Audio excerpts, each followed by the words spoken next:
All right, there you go. If you want to learn how to make some biscuits that me and Brandon both just approved, get ready to watch this video because it's going to be a really good one. Making mountain cooking with Missy's Cat Head Biscuits. So I hope y'all want to follow along with this video. Let's jump right into it. All right, so now it is time to begin. I got my iPad here. We're going to watch a longish. Hey mountain friends, how's everybody doing? I'm doing great. Hope everybody's having a great day. Having a wonderful day. Now, where I'm from, sometimes when I was growing up, my daddy would call these Cat Head Biscuits.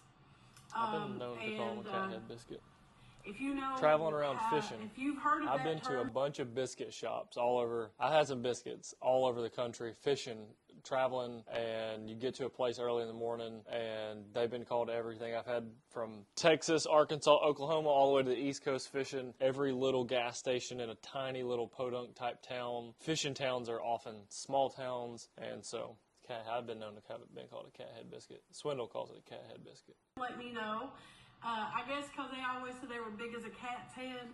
But I don't know. Any way you call them, they're just good. And I like to use buttermilk. I'm going to show you how to make these. I'm going to be making mine with some self-rising flour. And I am using lard. Yep, I'm going to use some lard.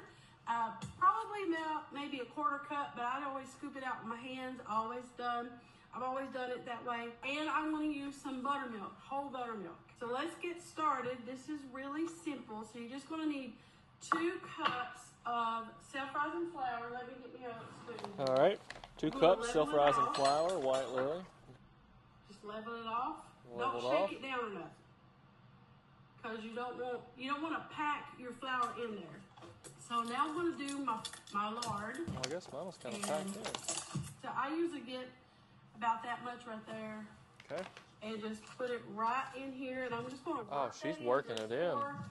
A little bit with my hands until that much right there. Maybe a little more. The flour mixture is kind of crumbly, so I'm just going to take a couple minutes. All right, we're working it in, and honestly, I saw a little preview of what comes up next, and it doesn't look too much different. So I'm really not sure exactly what I'm looking for in here, because I'm mixing that lard in, and it doesn't look a ton different now, and she didn't use a lot of lard, so it doesn't really. It's like it just grabbed a hold of the flour, but it's almost the same size as what it was. It doesn't look a ton different. So I think I'm there, but she said a couple minutes, so I'll do. Give me about 15, 20 more seconds, I reckon. All right, I'm going to leave her there and see where we get to. All right. The lard is all cut up into the flour. And now I'm going to tell you, preheat your oven to 400 degrees. I already did that. And I got my cast iron skillet griddle here, and it's got some butter on it. That's butter. Softened butter that I just rubbed on.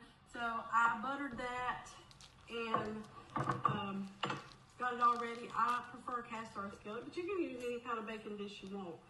And so now what you're going to do is I do kind of make me a little well down in the bottom, just a little.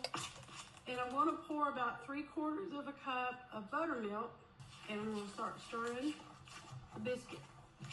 This is going to be like a kind of thick dough. And you want to stir it until it's just incorporated. So I want to stir in a little more. I added probably about 1/2 cup more, and I'm going to stir that. So I add just a little more. So as you can see, this is definitely a method. There's not an exact measurement here. If you do how I showed you how to do it, just then it'll be just right. So there's what you want. You want it till it's all incorporated. There's no dry pieces of flour left, and it's one thick piece of like batter. So I personally enjoy cooking this way without using measurements. I'm not saying that I'm doing a good or a bad job, but I do like, when I like cooking, I like to eyeball things and see what feels right. I was kind of, a lot of people that I watched cook growing up, that's how they cooked, and if it don't look right, add what you think may make it look better. So she's saying that there's no exact, get it till it feels right, till it looks right. The only thing she did say is that you don't want to work this stuff too much. I know she says that at some point in the video. More of a batter, really. More of a batter, okay. So now all you're going to do, right? I gotta be close. Sprinkle a little of your flour right on top of your dough. I think that's close. Say, Liz, give me a little head shake. And this is the easy part. This is what I always tell this is the everybody. easy part. This is the easy part. And this is how I've taught Kenzie how to make biscuits too. And I'm gonna flour my hands. So what I do is I just pinch up my biscuits to ever how big you want them, about like that. It's about a 2-inch maybe in diameter. And lightly roll them, take your thumbs and tuck in the seams, because you're gonna have some seams, till they're kind of smooth on the top. And I see what she's saying about the seams. That's how okay. I make them. And I just put one right in the middle. So I'm gonna finish putting them all on the griddle. We don't have a proper setup with that pan. Can you set the pan in the oven for just a second and get it, this needs to be a little bit more melted, I guess. And then let it sit for about 30 seconds or so. Hey, that turned out a little bit better than I thought it was going to. Till they're kind of smooth on the top. And look. Okay, that's what I got. how I mean, this I make them. My first ever one right there, so I'm not acting like it's perfect, Put but one right in the middle. it is so I'm gonna finish putting them all better than on I thought the it would griddle. turn out. Let's And just they're set gonna it go in down. the oven at 400 degrees for about That one might be a little bit 30 big, minutes, so 20 to 30 minutes, because they'll brown really quick and rise really good. Whoa, whoa, whoa, whoa, whoa! She only said one. I don't know how far to put them. I don't know how close I'm supposed to put them, Missy. All right, I think these boys are gonna be dialed in. Drop that one in right there.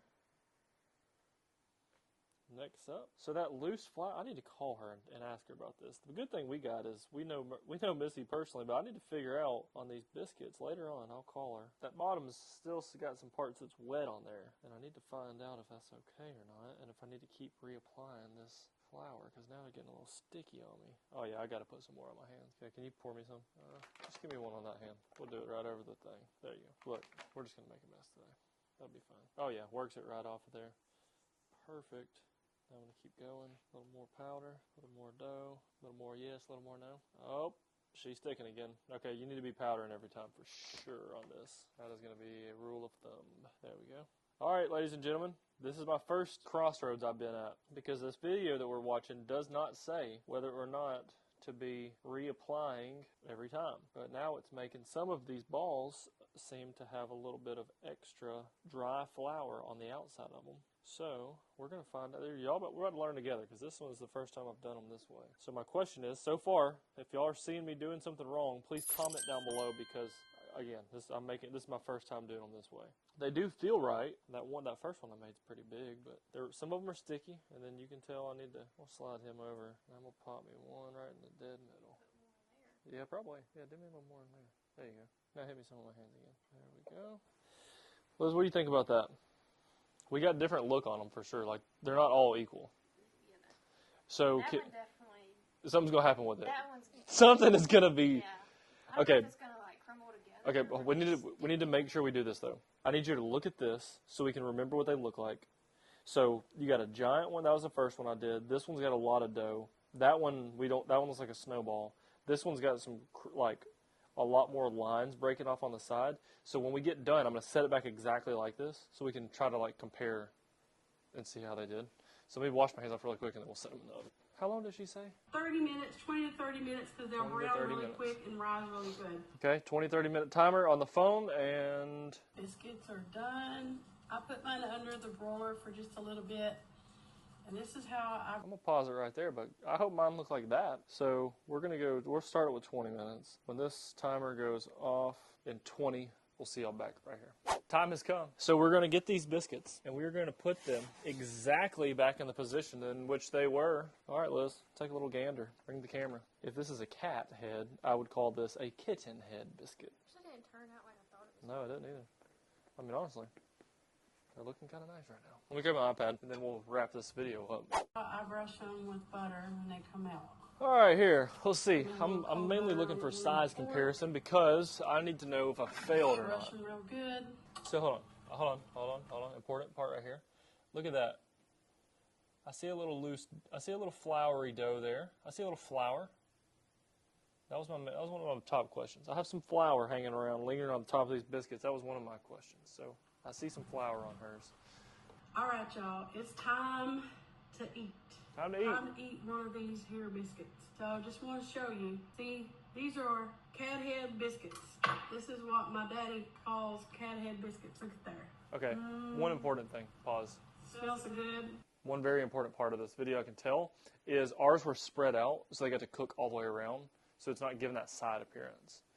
That side appearance where it looks real fluffy and tall, I bet that would have definitely helped raise them up a little bit more, because they're not cooking down, they were actually touching. So if we made more of them, you would have got closer to this. So, but now, if you don't want to do buttermilk, you can use whole milk. I don't know if I mentioned that before, but y'all, buttermilk to me just makes a biscuit. Now, I'm just going to split it, and I'm going to put a little butter, and now I'm going to just... She made strawberry syrup. I want to do this blueberry one more time. Look at that. Strawberry shortcake. There you go. You can do that. Let's see. All right. I'm going to take me It's a snowball biscuit. a little bite. Y'all, tell me. I'm going to try one more. That was very good. I just want to see if there's a difference, because some of those look different. I want to make sure, checking out everything, to see if there's any differences. So that one looks basically the exact same on the inside. This one didn't get as tall because it was flatter in the beginning, but they're all the same. So look, Liz, one more thing too. Let's show them this. Those cracks that were, what's she call them? Crease? Those creases, you can see where they're made like some, they got some character on the biscuit, but it's not, it's like still very intact. It's not, you know what I mean? Doesn't crumble. Just gives a little character. It's not even really, like you can see that one was a kind of a big seam around it. I didn't know if it would fall apart and that would just be two different pieces altogether, but stayed intact, and there you go. So I'm going to do, since they're all the same, I've cut them all open. I'm going to fold that back. Brenda just walked in and see what one of Missy's Cat Head Biscuits tastes like. You can tell though, since hers were together, they're touching. I see that. That's what gives them that right there. Yeah. Those are torn. I see that. I want some jelly on mine. Okay. That's good. That's a fluffy biscuit. So there you go. Now you got a new biscuit recipe. Yeah. And there you go. That was the Cat Head Biscuits with Mountain Cooking with Missy. They're absolutely delicious. Also, I'm loving, we found some wild blueberry preserves at the Pig. They're delicious and made an awesome biscuit. I know what I'm going to do next time a little bit differently, and I'm going to make some more. I also need to get a smaller skillet, but hey, we're learning. Biscuits turned out great. So far, what I'm going to say is I like Miss Dana's style better, but I do believe that was because I didn't get apples to apples. Well, practice makes perfect. We've had a lot of practice with Miss Dana's biscuits. She said she'd been making it since she was 10 years old. Yeah, So she's going to have a different biscuit, but hey, I think it's all about learning. Yeah. Learn something new, get in the kitchen, you learn, have fun, enjoy the cooks on Facebook that they're making these videos for us to learn how to, do what they do. So I think it's fun to cook along with them. Hope you guys enjoyed this video. If you do like these kind of videos, you're probably going to like some of the other products that we sell at y'allsweettea.com. We've got really good sweet tea, coffee, seasonings, pitchers, pots and pans, and a lot of other things. You can check that out at y'allsweettea.com. And if you like this video, please give it a thumbs up. Drop a comment down below if you saw anything that I should have done a little differently. And anyhow, I'm going to read the comments, and I'll see all of you on the next video.